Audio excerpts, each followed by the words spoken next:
Hi, I'm Roger Lee, and I'm the organiser of the Snooker Heritage Room here at the Crucible Theatre. I've always been pushing that the game should have a permanent heritage room or museum. Every major sport has one. When John Spencer was chairman, he suggested, can you put a room together at the Crucible? I said, I'd love to. So, that was 10 years ago. We put it together and I've been here ever since. Most of the players over the years have been in here. Stephen Hendry, I always remember he came in and he says, what's the most expensive item in here, Roger? I said, well, it's moving in time, Stephen, you probably are. The Crucible is the ultimate, really, in the presentation of snooker. You couldn't wish, every seat is perfect. You're never that far away from the table. The atmosphere you could cut with a knife. And I can't see any reason for it should ever leave here.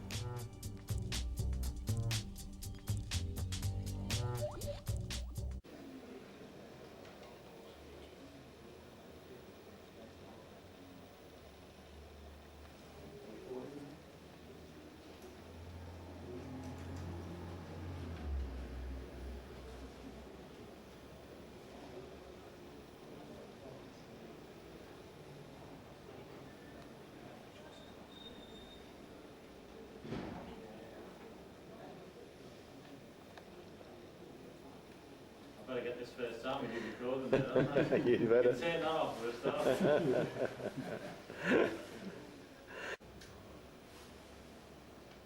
John, anytime, yeah. Okay.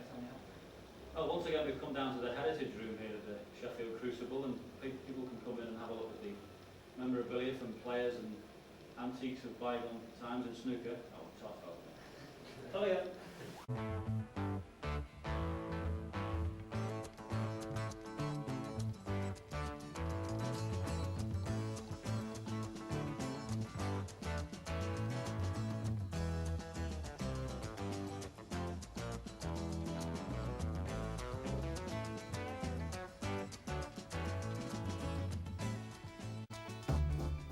Hello again. Well, down here in what's called the Heritage Room, you can have a walk around, stroll down memory lane and trace all the history of this game of snooker. Not just 21 years in the Crucible, but another anniversary, the 70th year of the World Championship. And pride of place goes quite rightly to this legend, the first ever champion, 1927, Joe Davis. He beat Tom Dennis at Campkin's Rooms in Birmingham, 20 frames to 11. His prize, £6 and 10 shillings. That's 50p if you're not as old as I am. A little more into the present day, Ray Reardon, 6 times winner, but last time here in 1978, when he beat Perry Mans, the South African. The 80s, and Steve Davis equals Reardon's 6 titles, with his win over John Parrott in 1989. And then, 12 months ago here, Stephen Hendry joins the Reardon-Davis Club. Embassy World Champion for the 6th time in 7 years, 1812, over Peter Ebdon. Hello again, and welcome to our first programme on day 6 of the Embassy Snooker Championship of the World. This is the day when the first round matches are completed and the second round matches begin. And we'll have live coverage for you when play starts just after 2 o'clock. No play today until after 2 o'clock.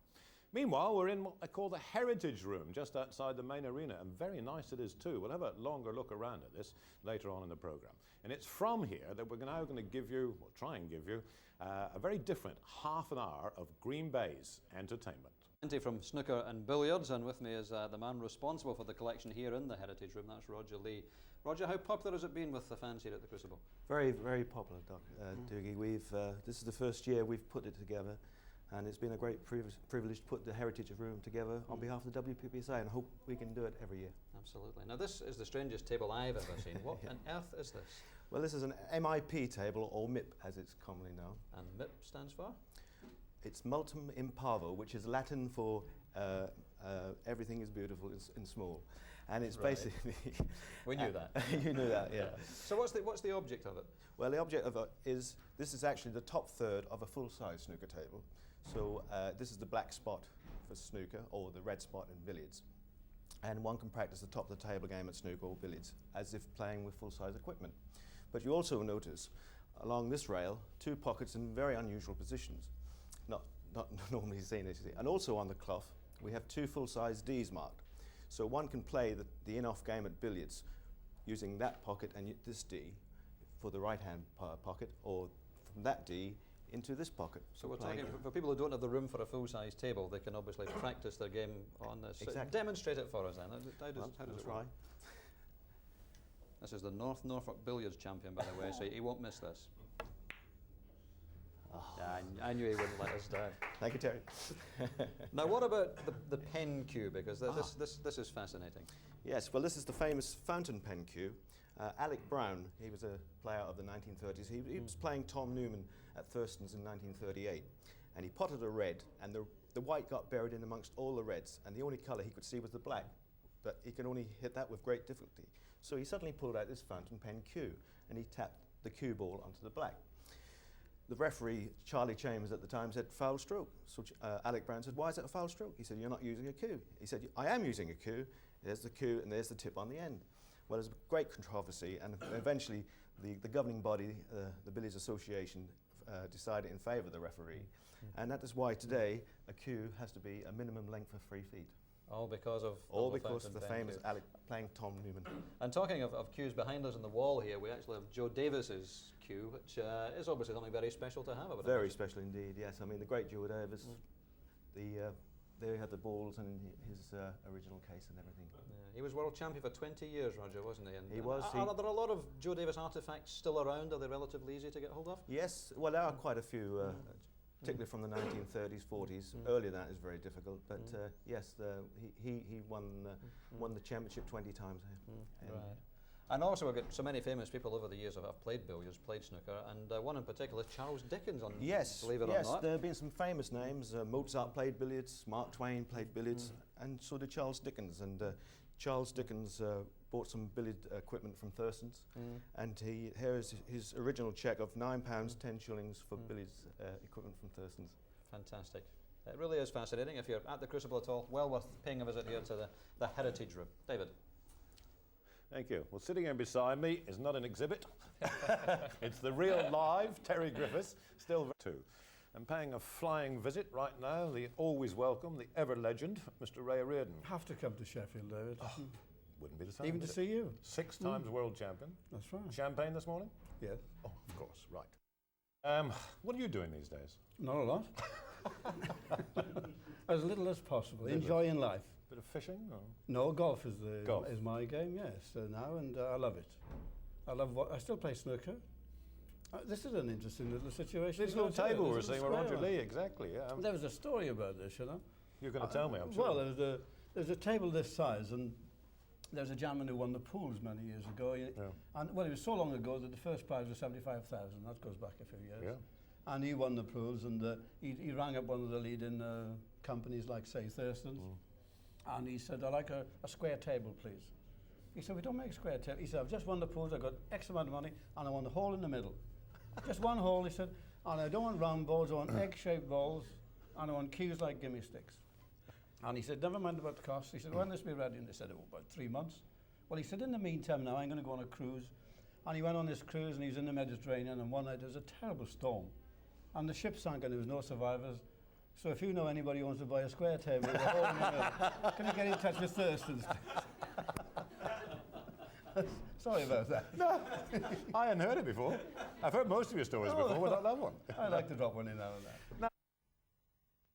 Other than the arena itself, this for me is the one area of the Crucible which every snooker fan really should visit. It's the Heritage Room, run by the game's official historian, Roger Lee, and it's packed full of artefacts of a game which next year, Roger, is 100 years old. Yeah, that's correct, Doogie. If by definition a sport is born once its rules have been formalised, then yes, in December 2000, snooker will be 100 years old. So it was obviously December 1900 is when it was officially set down as this is the game of snooker. That's right. That's when the Billiards Association, which was the controlling body of all English games on the pool table, or snooker table, shall I say, that was when they sat down and formalised the rules of snooker. Yeah. But of course the game had been around for some time before that. I mean, are we absolutely certain now how it came into being and what the origins are? Well, the general accepted view is that Colonel Sir Neville Chamberlain. Not that one, not the piece in our time. Neville Not the Chamberlain. piece in the time waving the white paper, no, not him. No relation either, but it's generally accepted he, who was stationed in Jabalpur in India, in the Royal Devonshire Regiment, combined the game of life pool, which employs different coloured balls, and another late 19th century game called pyramids, where 15 reds are employed and a cue ball. And he claims to have been the first person to combine the two old 19th century games. But it took him till 1939, or about 64 years later, to actually claim the benefit of doing so. But he must have been, what, in his 80s at least then? He must have been, so, you know... Do we trust his account? Well, we tend to these days, and that is the sort of the general accepted view, but there is an area of grey there, I think. Yeah. Now, you have there one of the first recorded accounts of the rules of snooker. How did that come about? Yeah, well, quite recently in auction, these things come up, and I managed to purchase a letter sent by a merchant seaman, a Captain Sheldrick, who wrote to his brother in Brighton in 1884, in which he describes the game of snooker's pool. And in it, he describes there's only 4 coloured balls plus the 15 reds. So from this letter, you can see in those early days, the game was completely different until, as I said, the rules were actually formalised in 1900. So there we are. Happy birthday to snooker next year. That's the first of our 5 visits this week to the Heritage Room. We'll have more on the history of this great game tomorrow.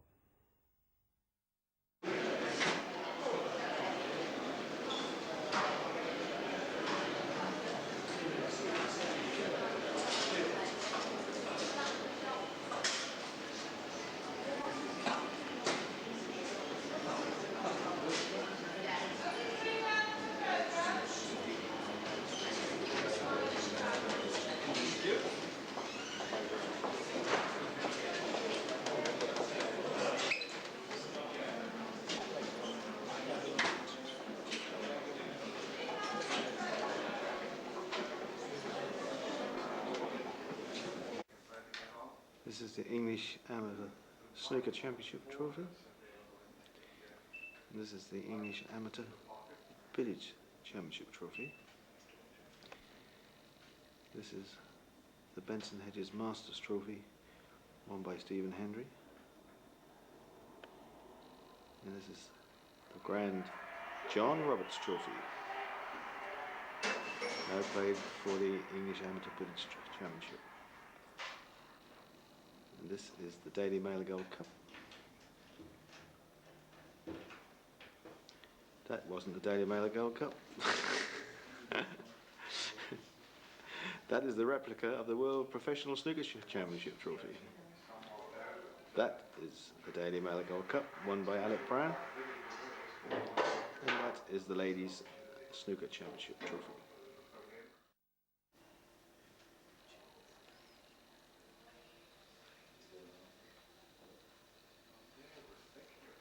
A big boy. What's late? Size of matchbox. Not slate. This one has so much detail.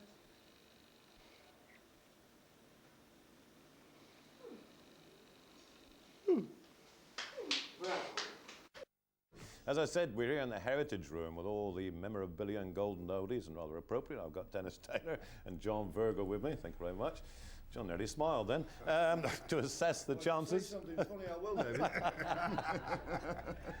What are you going to do? Oh, assess the chances of the last 4 as we come to the climax of what's been a truly remarkable tournament. I'll pay for that. I personally, of the opinion, when I see someone like Ronnie O'Sullivan, never back against them.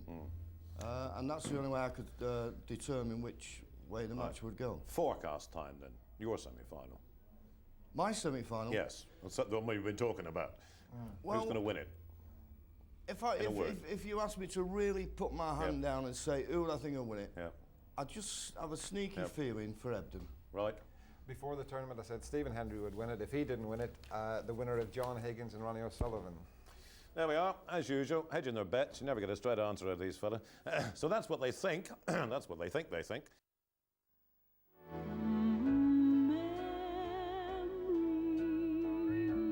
Memories like the corners of my mind, misty watercolor memories.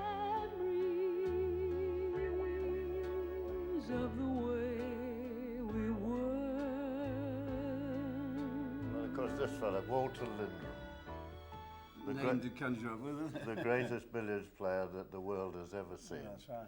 They do say that he could take the 3 billiards balls, throw them onto the table, and guarantee to make 1,000 break. Now, you've got to be some player to do that. That's brilliant, isn't it? Yeah. Oh, Well, what do you think, John? The man himself, eh? Indeed. I used to call him the W.G. Grace of snooker, because that's what he was, really. That's right, yeah. Of course, his brother, equally as good, I suppose. Well, I thought so. I always considered Fred to be the best match player that I ever played Yes. against. Joe was the brilliant one, of that's course, right. but Fred was such a hard match player. That's why I learnt my defence off Fred Davis. Yes, oh, very likely. About the 4 fellas down here. Yes. There's a young Mr. Pullman on the end there, I see. Indeed. Well, that was an occasion we played a foursome. Joe and I played Fred Davis and Walter Donaldson. Yes. And then Fred and I won that one. And then a bit later we did it again, but Fred and I played Walter and Joe. And I was on the winning side again. I was the only one of the 4 of us that was on the winning side both times. Good job you wasn't left-handed, you wouldn't have been on there. Yeah. Now this is interesting, right? You don't see too many of these. Nice piece of furniture. I would bet that there are a lot of people looking in who don't even know what these are for. Yes, well, there you go. White, red, yellow, green, brown, blue. Live pool, a game that rarely played, I suppose, these days. Yeah, 3 little circles in here, which would be your 3 lives, wouldn't it, really? And That's right. As you lost the life, you closed it off. It. And then you get down to that situation, of course. And then we got... And then when you lost your lives, you could buy back in. That's right. And you got a star. Oh, that one's a bit sticky. Just a little bit stiff, it's all right. I'll soon get him out now. There it is, there's that lovely star. That's it. That cost you a little bit extra, that did. That's right. Well, I tell you what, this has brought back a few memories strolling around here, hasn't it? I mean, all your sort of era.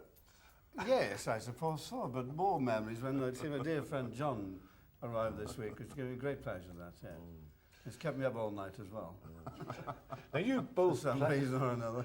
You both played here in the Crucible in what we call the modern era. There's 21 years we're celebrating. How many times have you played here, John? I'm not absolutely sure. I played the first year, which was 77, and 70. I think I broke a leg, you know. That's what decided me to hang the boots up. Didn't you have an argument with a bus? Yes, that's right, and you can't do that and win, of course. I knew you were a bit of a volatile character on the table, weren't you? No, that's not true either. Oh, yes, it was. I just used to entertain the crowd. Well, so did you, of course. I mean, people used to say... I heard Rex... You see, you can't ask them a question. I tell you what, I heard Rex Williams say a story about you since I've been there. And that's untrue as well. What was it? Hilarious. That you were on a stage, and they put a table on the stage, and you had barely about 6 feet of room before you got to the edge of the stage. There were cameras there, and you'd played some shots, and obviously it hadn't worked quite right, and you'd turn around to say something, you know. And of course, when you turn around, you were to say this thing. You were looking at the audience, and you couldn't say it. And you turned around, and the camera was there, and you said, "Oh, is that right?" Well, you know, I'm absolutely amazed at this. I love this because I obviously must have been a player of some importance for these stories to be around.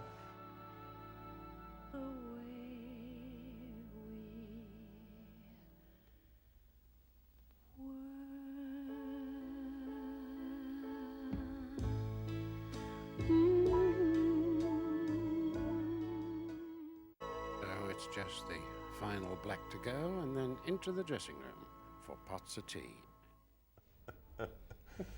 Ted, I think you've got more memories than anybody in this game of snooker. Lovely to have you here in this, probably the heritage room. Yes. Wonderful times for you, I'm sure. Yes, indeed, David. Come Monday evening, I shall have completed 50 years of this Embassy World Championship. Well, 50 years of the World Championship. The World Championship, the last 21, of course, through the Embassy. Yeah, and a little bird tells me there won't be a 51st. Yes, that's quite right. You should be the first, and all your viewers will be the first to know. I've taken a decision, David, having done 50 years. I'm very happy. It has brought me a lot of lovely memories. But I feel the time has come now to perhaps retire to the tranquility of our little Sussex home, just Jean, my wife, and myself. And We've got a little something for you. There we go. And it says, one of the traditional cameras presented to Ted Lowe MBE to mark your retirement in '96 after 50 years service to snooker on BBC. On behalf of BBC Television, that's for you, sir. Well, David, that is absolutely fantastic. And there's more. And there's more. For Whispering Ted, it had to be a microphone. Ted MBE, the voice of snooker. Congratulations on the MBE. Best wish in your retirement, friends and colleagues. So there's the camera, and that's the bit you love. Whispering Ted's microphone. Bless you. I get beaten the first round every tournament, and it's one of life's mysteries why I'm not the current world champion. Thank you.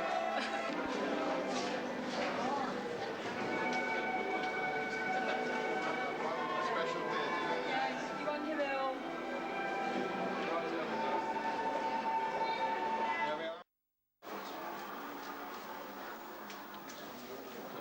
We now have the Len Ganley Masterclass. Well, if you're playing billiards, you know what I mean? Remarkable This is the follow-through shot, cannon and pot, if possible. And swallow the cue. And swallow the cue. Time is behind the blank. Shot is needed on the balls. There are 8 shots in the championship. We want you to pick the top ones who are in the green. Shot of the championship. This is it. You're watching it now. What's the shot of the championship? That wasn't. So make a note of the number to call if you haven't done so already. 0891 11 07 0891 11 Is that all right, my son? Magic.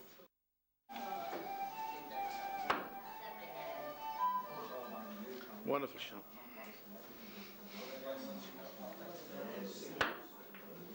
Not better. You learn it, Len, you learn it.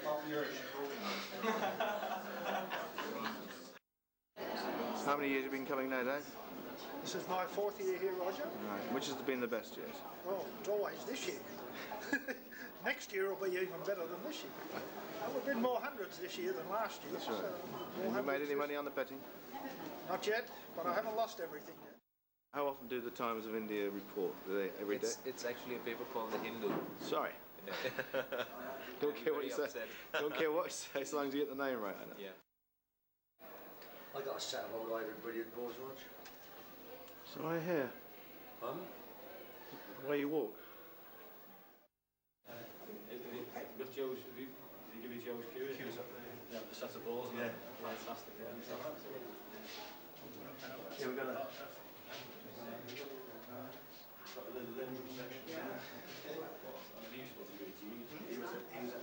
I was in London. The memorial. I mean, Rex, anything on film with him playing bridge? Oh yeah, I've got a lot of those here. Yeah, I mean, he makes 100 break, all-round play, and the commentator says, well, that's very good, Walter, but how do you make 1,000 break? He says, just make 9 more hundreds. That's how it was. Welcome back to the Heritage Room with the game's historian, Roger Lee. You may think I'm going to pot this ball, but I promise you I'm going to deliberately miss it, hard though it is, just to let you hear how wonderfully responsive these old cushions are. Makes a lovely thunk, doesn't it? An 8-sided table, Roger. Let's talk about tables. And obviously snooker came from billiards. The table is 12 by 6. Was there any reason for that? No, I don't think there was any reason for it. It just evolved, and that seems to be a convenient size, and but it was never cast in stone. But yes, a 6 by 12 rectangular table is the table which caught on. But table manufacturers did try, sort of the turn of this century, to create some different designs because billiard tables don't wear out. So this is a prime example of an 8-sided table, and they've also made hexagonal tables, oval tables, all in an effort to try and increase the billiard trade, if you like. And it was just the same games played on. They don't have different rules for oval tables or yeah, this same game, but you had to have a different thought on how to pot the ball. I can imagine. It's quite fascinating, actually. And the game in the early days, of course, was just purely a wooden table, wasn't it? In the very early days, yes. It'd be a wooden bed, felt, strips of felt in the cushions. The cushions were basically there to stop the balls falling off the table. But it was John Thurston in about 1820, 1830, who introduced the slate bed and the rubber cushions to be the first person to make the table which we recognise today as we play the game today, in fact. And when you look at the old photographs, many of which you've got here, Roger, of billiards in the early days, a lot of upper-class ladies playing the game. Indeed, yes. That's the wonderful thing about this sport, billiards and snooker. It covers a whole strata of British society, if you like. You had the downtown billiard hall, where the down and outs were so-called playing, and you had the upper class, the mansions, the palaces, where the ladies and the gentlemen would play after a game, after dinner, So it covered the whole spectrum of British society. Wonderful. Right, I'm going to try and pot a ball this time, and we'll see you next time here in the Heritage Room.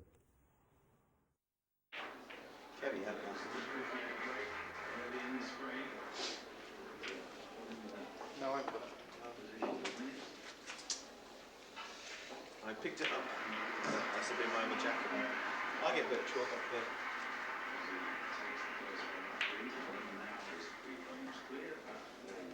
4-1, Darren. 4-1, is it?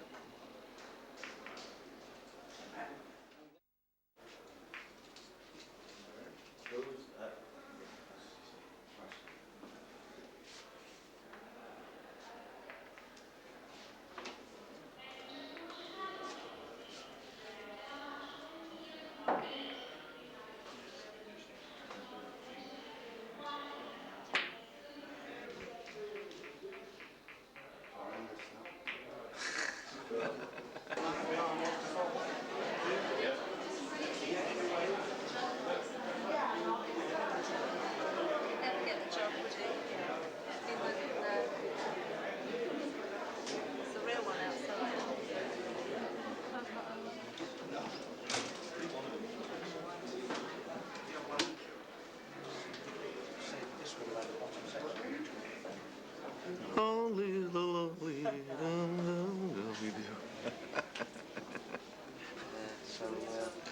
We'll leave you to it. See you later. How are you doing? How are you doing, Roger? Put me on the spot here. I don't know what to say. It's busy in here today, though, as you can see. Yes. A busy day at the office. It's a busy.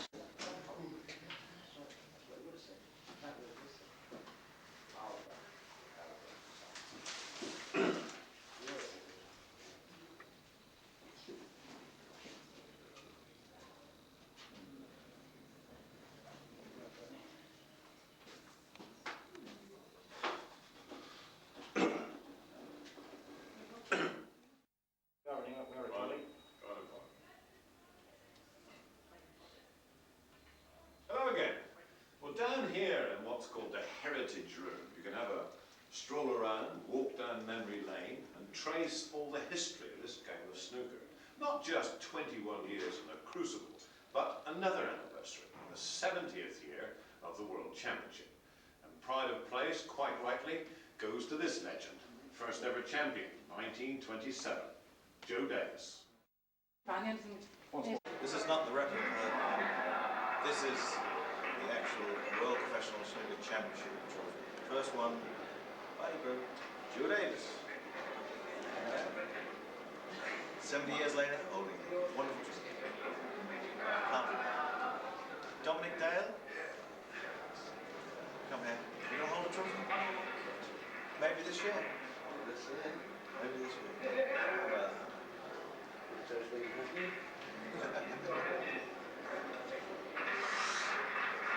Thanks, man.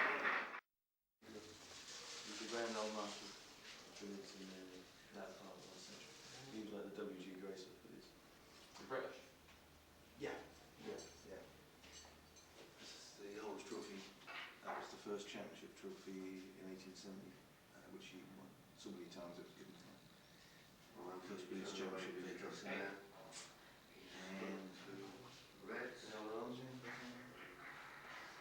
This is a scoreboard.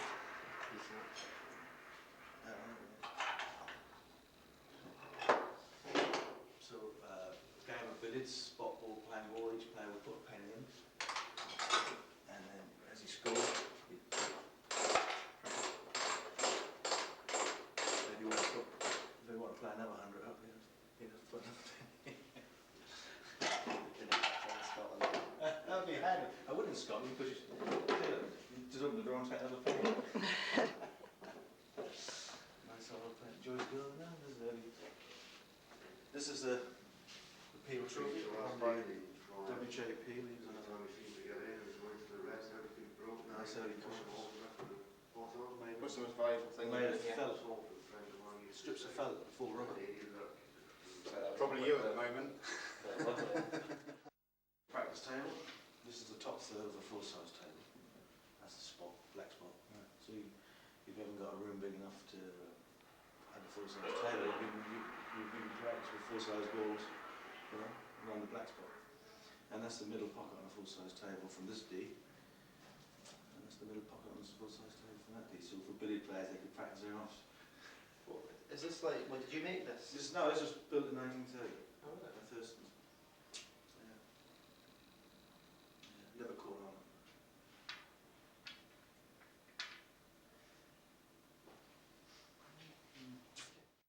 So far, nobody can beat him. That's right. And I'm saying about Joe said that Willie was a very valuable time with our group. Around game, there's never been another player. Oh no, never. But of course the story goes that when Walter came to this country, Willie was the person he was gunning for. Yes, because he beat his brother head. That's right, because he rubbed his brother. Yes. Like, we've got a photograph up there of Walter playing Willie when the statistics on it are fantastic. Four nights match. Willie lost by over 20,000 points. He still averaged over 110. Walter Lindrum had an average of 261. Yes, yeah. Well, they played in Leeds somewhere, and Jim Williamson told us. And Willie averaged 260, and he was murdered. You better show him how it's done, John. I mean, once you've spotted the opponent's ball, you're only playing hazards. You can't play. You can't play cannons, so you're limited to the number of passes. Where do you put the red? Yeah. Well, depending what you're playing. If you were playing if you're practicing in offs, you've got to imagine it like a billiard table, where you're here, and your in-off would be a half ball into there. We don't pay parents money.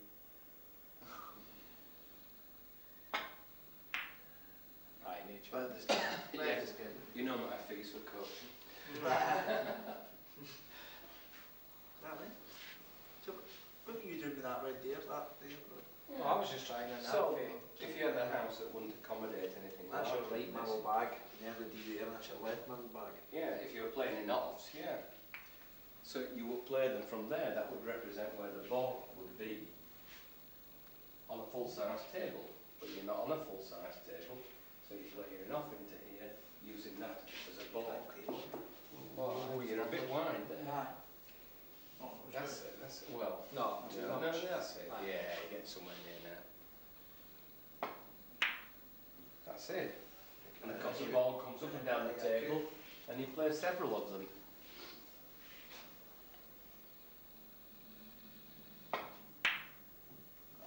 Yeah? So you practice returning the ball? Yeah. Because the one's going to... How old's that kid?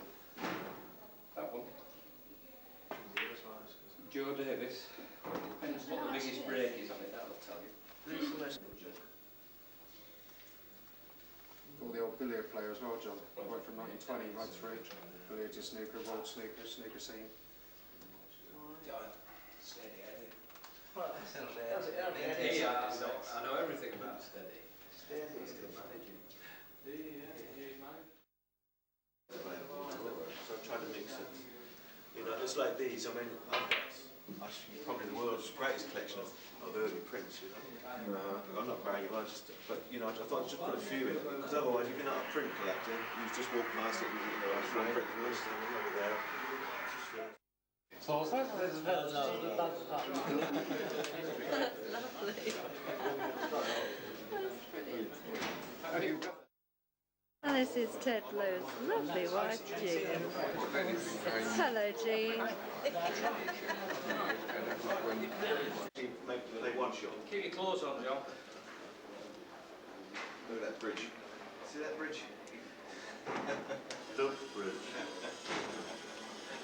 Because it's better for See there.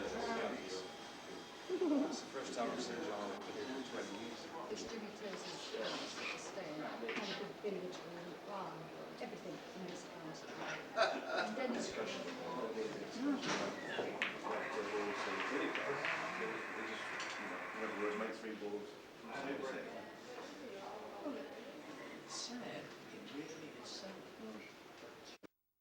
turns in it so often. Yeah.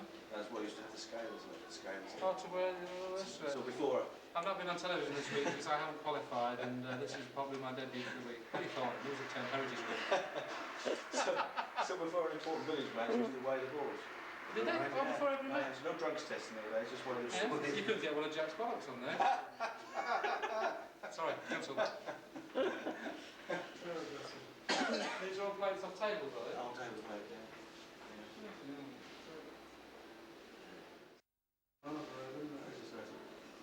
Great Walter Lindrum. Who Jack says is without doubt the greatest player of all time, and there's not even Hendry or any of these to live with him. I think it's funny, Jack, he had about 3 century breaks. So I'm not disputing the fact that it was a bit special. You saw that last Yeah, that was last year, that's good. Yeah. Was that his Joe's cue as well? That's Joe's cue. Oh, goodness me. It's quite short, actually. It does look very tiny. Yeah. What length is it, actually? It's about 56. Yeah. What's standard? 60, isn't it? 58. 58 standard. Whatever happened to John? Did he come down to the seniors? No. Did he come to the No, I seniors? didn't come to it. Honestly, it was